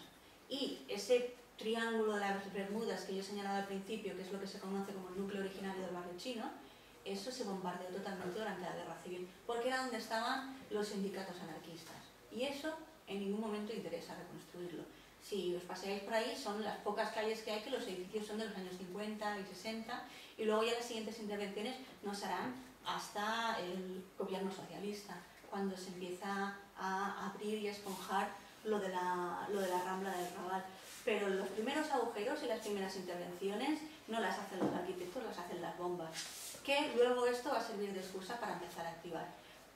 Pero no va a ser hasta que empieza a haber una idea de Barcelona como centro de atracción turístico, más allá del gótico y más allá de la Sagrada Familia y Dalí, que el Raval empieza a mirarse con otros ojos. Y la intervención del MACBA y la Plaza de Sant Jas, que ahora todo el mundo la adora, y ahí está el FAT y todos los tinglados que se puedan montar y lo que quieras, eso se acuerda poca gente, pero allí había muchas familias viviendo. Y se echa totalmente esa zona abajo y se empieza a hablar de una ciudad de la cultura o una ciudad museística y todo lo que quieras, pero eso es un discurso de, como decías tú, de gentrificación totalmente, pero en este caso no empieza siendo una gentrificación para aumentar el precio de la vivienda, sino para cambiar el tipo de población que se mueve por el barrio, que empieza con el CCCB y el MACBA y acaba con una cosa que se llama Filmoteca de Cataluña. Cuando había que sacar un estudio estadístico de cuántos vecinos de esta zona del Raval van a la Filmoteca de Cataluña a ver películas en ruso subtituladas en bielorruso, ¿no? Pero bueno, tenemos este núcleo de CCCB, MACBA, FAT, Biblioteca Nacional de Cataluña, Filmoteca Nacional de Cataluña y algún que otro teatro, que va construyendo un rosario de edificios culturales que lo que está intentando hacer es hacer un desplazamiento de población. Primero a base de hipsters y luego ya vendrán los siguientes, ¿no? Porque es lo que se busca. Y paralelamente está ese gran agujero de vacío que es la Rambla del Raval, que en los primeros años producía prácticamente una especie de pánico escénico, de agorafobia. De repente salías de una calle estrecha y te encontrabas con ese gran vacío con 4 palmeras raquíticas y una iluminación súper fuerte, no sabías qué hacer, y no ha sido prácticamente, bueno, hicieron falta como que 4 o 5 años para que la población se hiciera realmente con ese espacio, y lo que ha acabado generando es tener continuamente un coche de los Mossos d'Esquadra para un plan tío vivo, arriba y abajo, circulen, no se sienten en el suelo, no beban en el suelo, consuman en las terrazas, ¿no? O sea, que se ha dejado de ser lo que era supuestamente un espacio público, ahora es un espacio de consumo. Y bueno, así es como va, pero no nos tendríamos que extrañar mucho, esto es así desde finales de los 80. Ya tendremos que ser un poco conscientes de cómo funciona Barcelona. Otra cosa es que podamos cambiarlo y qué cosas se pueden hacer para cambiarlo. Sí. A mí me gustaría entender el modelo que subyace a las diferentes intervenciones. Por ejemplo, al principio, cuando la época que ya los 20, 30, cuando la ley de vagos y maleantes, se supone que la gente es vaga porque quiere. Por lo tanto, si es vaga porque quiere, la metemos bueno, le aplicamos la sanción, digamos, ¿no? Y ahí el modelo es... La sanción era trabajo forzado. Exacto. O sea, ahí el modelo es, el responsable es la persona. Después hay otro tipo de intervención en el cual, lo que dices tú, ¿no? Se bombardea, no sé qué, y ha habido alguna diapositivas que presentabas que decía algo así en la época de la República. Creo que también llama la atención, que hostia, y lo has dicho tú, dice, pasaba la época de la República, ¿no? Y he visto algo así como lo que se decía que el ambiente influye en la formación de la persona. Sí, esto es de tal manera que si modificamos el ambiente, modificamos la persona. Entonces, entonces nos dedicamos, pues eso, pues lo que estáis explicando, ¿no? Que si ahora metemos cultura y así el barrio cambia, nos cargamos a la gente, pero ya no es cuestión de gente, es cuestión de ambiente cultural y edificaciones de otro tipo, y yo qué sé, plazas y lo que sé, ¿no?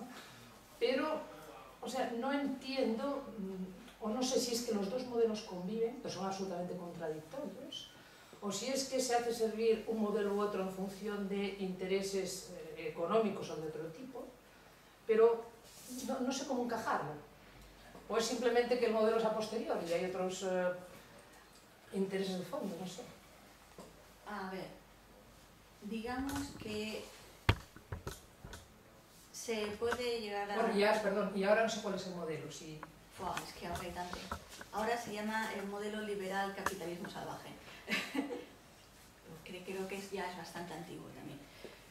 Pero, a ver, la cuestión es entender de dónde, cómo se llega a la situación actual. Si la situación actual proviene de una degeneración de valores por parte de la gente que ya no sabe portarse bien, que se mea en la calle, que no sabe beber donde toca, o que hace no sé qué, o que roba, tal y no sé cuánto, o si es la sociedad que ha evolucionado de tal manera que es incapaz de proteger a esas personas que están en vulnerabilidad, generando situaciones en las que a estas personas no les queda otro remedio que actuar de esta manera.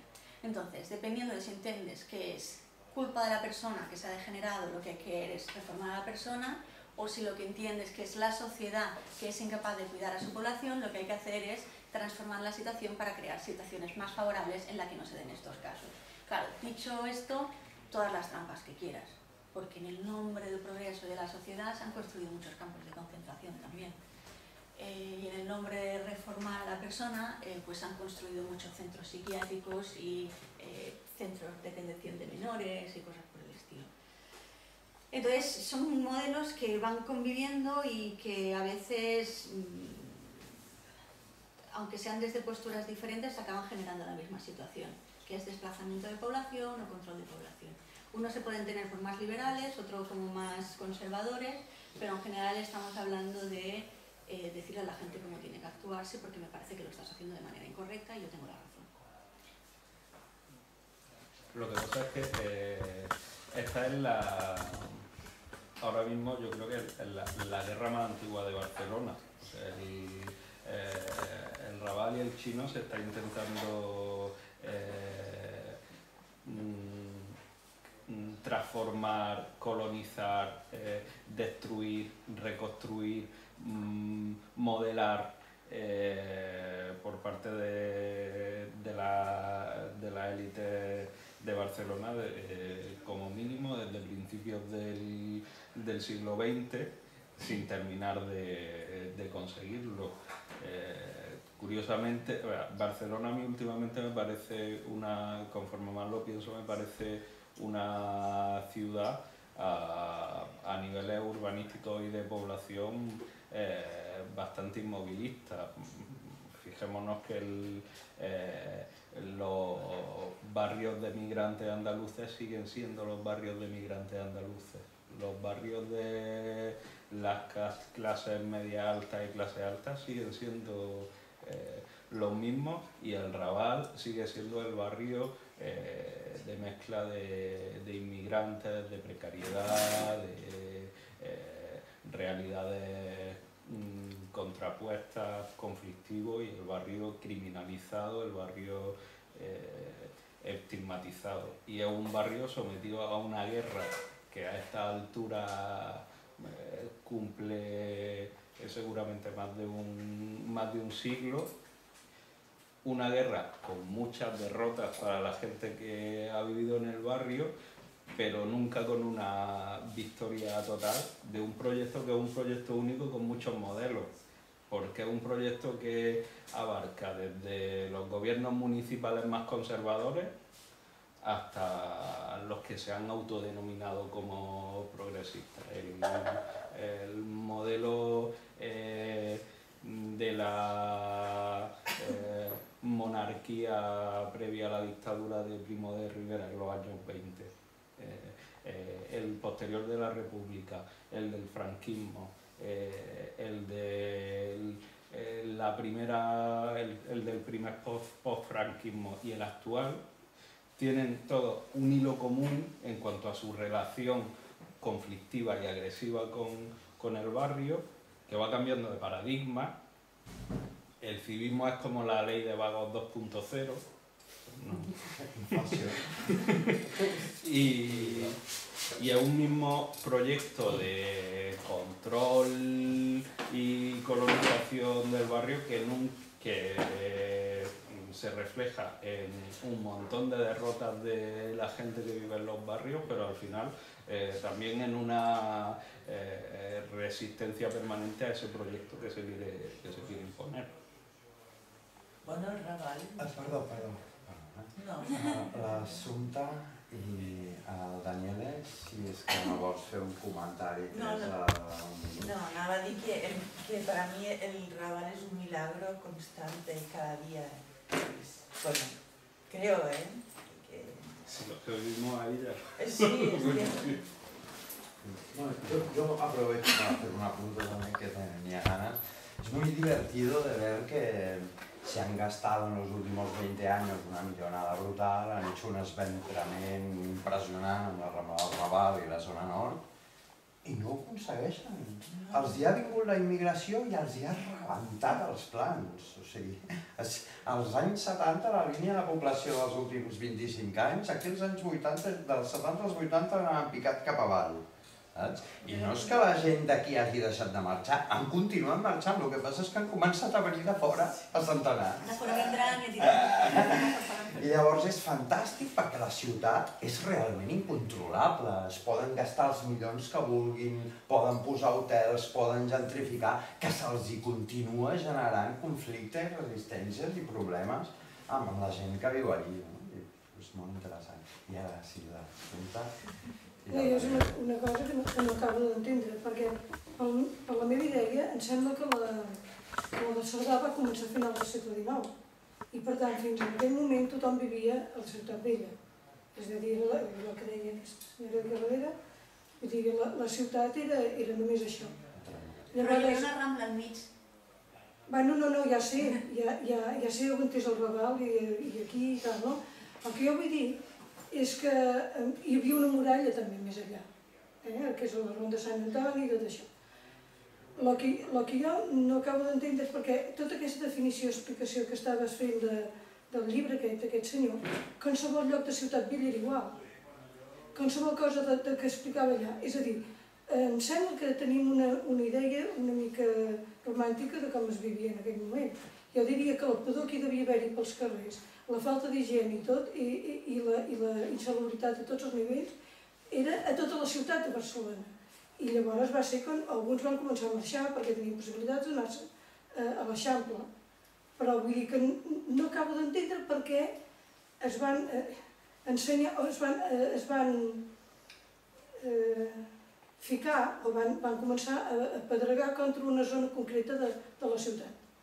És que la densitat de població no era la mateixa al Raval que a la zona al voltant de la catedral. El tipus de vivendes eren molt diferents. A la zona del Raval hi havia molta immigració, en el seu moment eren principalment de Lleida i de Tarragona, després ja van començar a aparèixer murcians i andalusos, però hi havia moltíssima gent vivint als pisos.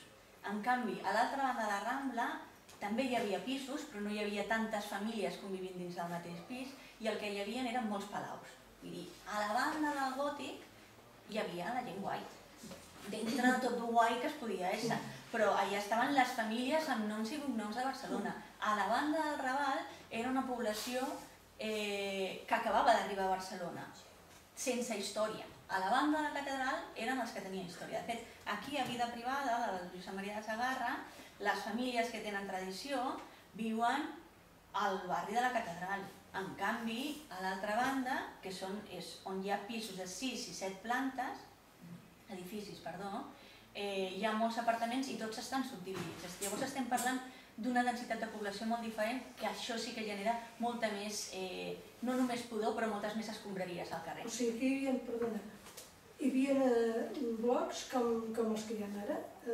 Com els que hi ha ara? Bueno, només cal passar-se per alguns carrers del Raval, que els pisos són molt alts. A veure, no arriben als 10 pisos, però sí que n'hi ha de 5 i 6 plantes. I això comparat amb la panda d'aquesta zona d'aquí, que són 3 o 4, és diferent. I a més vivia moltíssima més gent. A més, a la banda del Raval hi havia fàbriques. I llavors és on s'amuntaven tots els treballadors. Tota la ciutat de Barcelona hi havia fàbriques. Hi ha el carrer dels cotoners, que hi havia els que feien d'això i que venien de l'edat mitja. Hi havia a totes les entrades grosses, hi havia quantitats de... És a dir, hi havia un forner que tenia el forn allà i els fusters tenien la fusteria a l'entrada. Això no són fàbriques, perquè això és com som el poble de Catalunya, d'allà, que funcionaven així. Sí, però això és un funcionament més tipus taller. El que hi havia a l'altra banda eren més tipus fàbriques, i a més estava a la banda del Poble Sec i la zona del Paral·lel, que ja hi havia més fàbriques grans. Llavors estàvem parlant de que tota la gent que venia a treballar a Barcelona acabava acumulada allà. I la topografia, perquè era el mercat... I de fet hi ha una... Bueno, yo no soy arquitecto, pero una vez había una casa vacía y me explicaron, ¿no?, que a baix hi havia el taller, però taller gran, fàbrica, i a la mateixa casa, a davant, a la part del davant, els operaris vivint-hi. Jo crec que és una forma diferent, que és la forma industrial, que és diferent al tipus de petit taller, no?, i d'oficis que es desenvolupaven més per aquesta banda de la Rambla. Sí, la banda de la Raval es deia que era composició gent és sense diferent, ofici una és ni obrera, benefici. no? Una és més obrera i l'altra és més d'ofici, d'un perfil diferent. Perdó, el Daniel. Bueno, ya que habéis hablado de la ordenanza del civismo, yo recuerdo que la ordenanza de civismos, que es del 2006, poco antes, en el agosto del 2006, salen toda una serie de reportajes en La Vanguardia, en el verano, sobre el tema del civismo en Ciudad Vella, que preparan el ambiente para la ordenanza, que es de 4 meses después. Y yo tengo recortes de periódico y en gran medida son parecidos a los cuentos morbosos y cargados de violencia que hay en los años 20 y los años 30. Pero yo creo que una diferencia que creo que es fundamental. En los años 20, cuando salen en la prensa y todos esos cuentos de historias horroríficas de los barrios bajos, también en paralelo hay todo el movimiento moderno y desde por lo menos la segunda mitad del siglo XIX que están obsesionados con el tema del higienismo y con una, entre comillas, buena fe de que se puede mejorar, ¿no? Hablan directamente de eugenética, de mejora de la especie humana a través de el ambiente, así. Entonces, bueno, es condenable porque al final mejorar la raza humana ha acabado con los campos de concentración, pero hay una buena fe, entre comillas. En cambio, ahora hay, o sea, no hay absolutamente ningún tipo de buena fe. O sea, el uso del miedo, de la estigmatización del barrio de Raval es estratégico y sirve para justificar intervenciones pesadas en el tejido urbano, como es, por ejemplo, la Rambla de Raval. Hago un ejemplo. Antes hablabas del tema de la vigilancia, de las cámaras de vigilancia.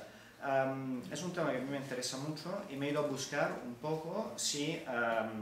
una pregunta que todos nos hemos hecho, si funcionan las cámaras de vigilancia, si sirven para eliminar el crimen, etc. Los únicos datos que se tienen, estadísticos, dicen que donde hay vigilancia, lo único que se consigue es desplazar la microcriminalidad en la calle de al lado. Pero está estadísticamente probado que las cámaras de vigilancia aumentan la sensación de inseguridad de la población que vive vigilada. Entonces sí que hay, ¿no?, una estrategia de aumentar el miedo también a través de esos, de esos artículos. Si queréis decir algo, si no, le damos la palabra a Francesc. Bueno, yo quería lanzar una pregunta ahí. A veces me pregunto por qué en el Raval, bueno, pues no ha cuajado esta estrategia, pues no sé, municipal o autonómica, bueno, en fin, de los poderes, ¿no?, del país. Mientras que, por ejemplo, en el BON, que no sé, tiene unas características como muy parecidas, ¿no?, por el tipo de piso, bueno, yo lo recuerdo de pequeño y era otro tipo de barrio del que es ahora, ¿no?, que no hace muchos años. Y incluso el BON y un poco más arriba de Rivera ya tampoco acaba de cuajar, ¿no? Entonces, bueno, no sé por qué en el Raval no funciona, a pesar de que se ha invertido más seguramente que en el BOR, ¿no?, que aparte del mercado tampoco es que se haya invertido tanto como en... Si tenéis alguna pista de... Perquè són viveres revolucionaris. El Raval y el BOR no. No pot ser. No sé, yo no conozco el BOR como para poder hacer una comparativa. No sé exactamente, por ejemplo, qué tipo de población o qué tipo de procesos se han dado. En cuanto al Raval, creo que hay que asumir una parte de factores que simplemente se escapan de las manos, pero a los que se les pueden dar algunas razones. El Raval es un barrio de inmigración histórica. El Raval, a partir de un momento, es un barrio de inmigrantes y de apátridas. Y mucha de la gente que viene de Europa en algún momento, viene huyendo de su país por alguna razón, el Raval solía ser una zona de refugio, y a otro nivel eso solía ser una zona de migración trabajadora. Entonces, a ese nivel yo creo que hay como una continuidad que en parte es lo que boicotea el proyecto de barrio que hay, esa continuidad del barrio migrante, que hay un momento cuando, después de que a final de los 80 pongan en marcha la reforma, con el que no contaban. Y luego hay una serie de realidades y de continuidades del propio barrio que forman parte de su cotidianidad, que van desde una población con una pobreza estructural, pero que no ha sido tan fácilmente desplazable o expulsable, aunque se ha expulsado y se ha desplazado a mucha gente, pero no a toda, que es lo que querían, y una serie de realidades como el trabajo sexual, hay un conjunto de factores que al final por derecho propio y sin tener que haber escrito ningún panfleto, o sea, mientras otros escribíamos cosas denunciando esto o aquello o tal, y antes de que unos llegáramos otros lo hacían también, pero mientras unos escribían el panfleto denunciando esto o aquello, había realidades que se resistían por derecho propio, porque estaban ahí, porque tenían su manera de funcionar y su capacidad de adaptarse a una agresión y de, mal que bien, enfrentarse a esa agresión. O sea, seguramente gente con más puede hacer análisis más afinados, pero para mí es un poco eso, hay una serie de factores que hacen que finalmente el proyecto tenga unas cuantas victorias parciales, pero al final naufrague como proyecto global. Y un apunte más. Y yo creo que también no es el mismo calidad de casas. En el Borne, tanto en los alrededores como en Moncada, como en Born, hay palacios. Jo crec que jo tinc la... Està molt més barrejat amb cases fosques i en carrers estrets, però en canvi el Raval té un teixit molt més de cases obreres industrials. I el tamany. El Raval és molt més gran i el Born és molt més petit. La iniciativa privada per si mateixa ha pogut anar comprant les cases i les botigues i convertir-ho en comercial. En canvi aquí el Raval jo crec que és molt més gran i que el component morfològic i el que deia el Miguel és el que ha fet que la deriva sigui molt diferent. Jo crec que penso que és un tema de teixit. L'operació que se fa al Camp del Born, en el barri de la Ribera, no està tocant teixit, se manté el teixit. En canvi, quan fan l'operació del PERI en el que és el Forat de la Vergonya, quan comencen a tenir teixit, sí que hi ha moltíssima resistència. I penso que al Raval passa igual, en el Raval se toca molt teixit i també s'ha generat resistència. Jo penso que el del Born va ser com més... Consentido. Bueno, de alguna manera també el régimen de propietat de tota Ciudad Vella són pràcticament lloguer... Bueno, clar, els propietaris són propietaris de tot l'edifici, amb la qual és molt més las operaciones de canvi de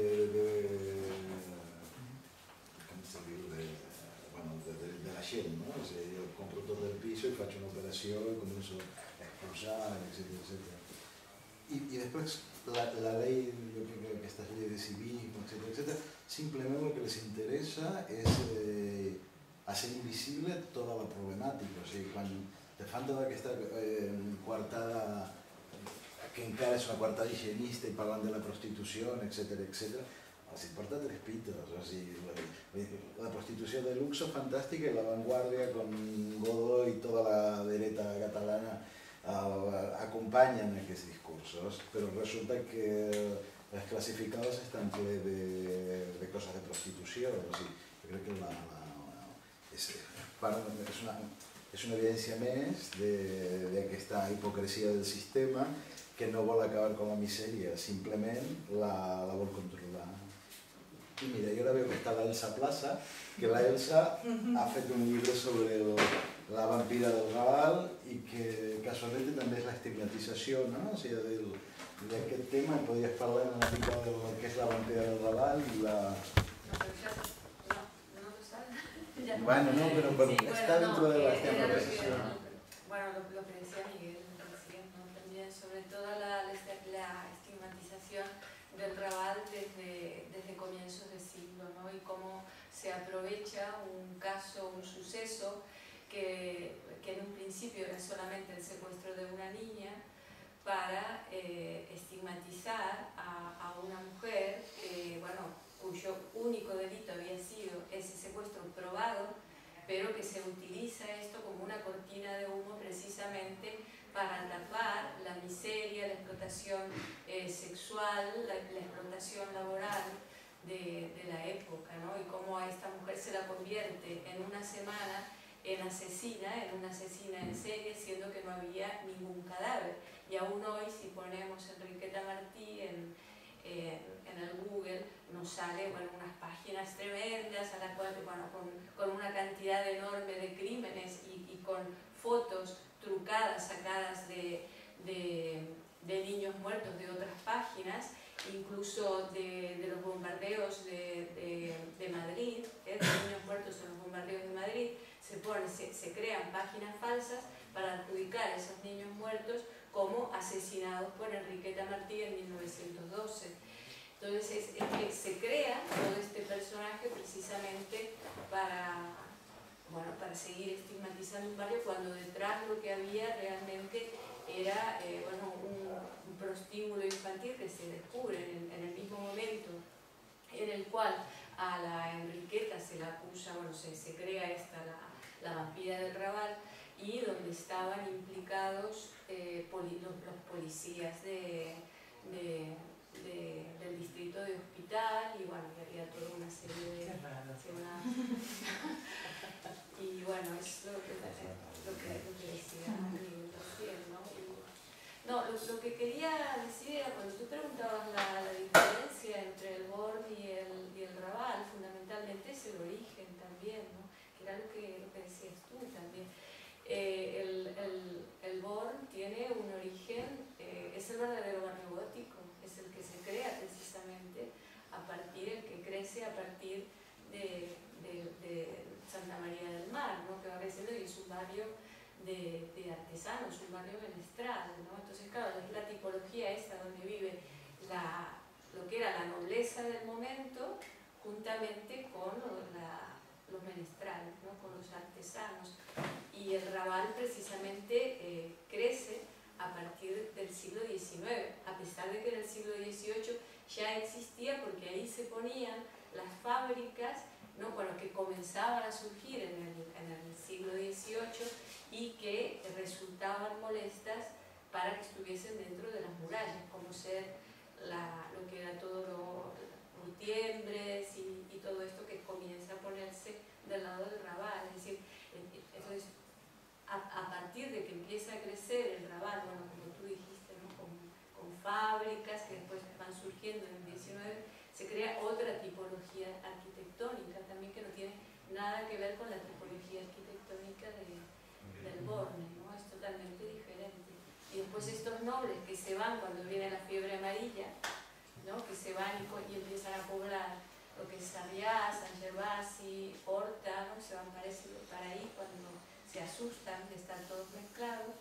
Entonces todos esos palacios y todo eso comienzan a hacerse pequeños pisos, ¿no? Pisos más pequeños, pero de todas maneras con una arquitectura diferente. Yo creo que también esto influye también, ¿no? Como influye tú decías también, ¿no?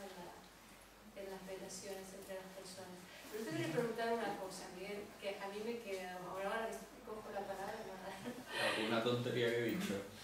No, que me pareció fundamental, ¿no? Porque tú dijiste que había dos cosas que había que tratar en el barrio, ¿no? La vulnerabilidad y la impunidad. Dije tres.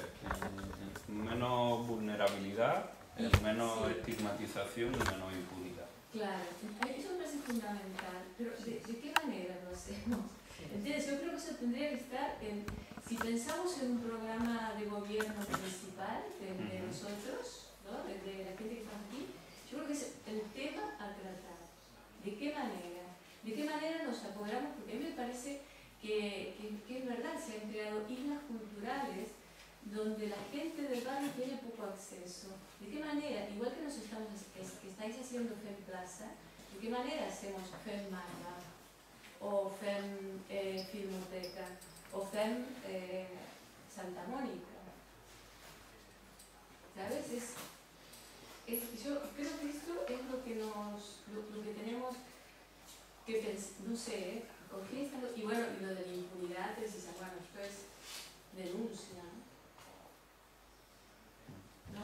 Bueno, en todo caso, sin entrar a detalle ni a varitas mágicas, que no lo hay, para mí se trata de políticas integrales, políticas que actúen desde el tema de la vivienda hasta el espacio público, no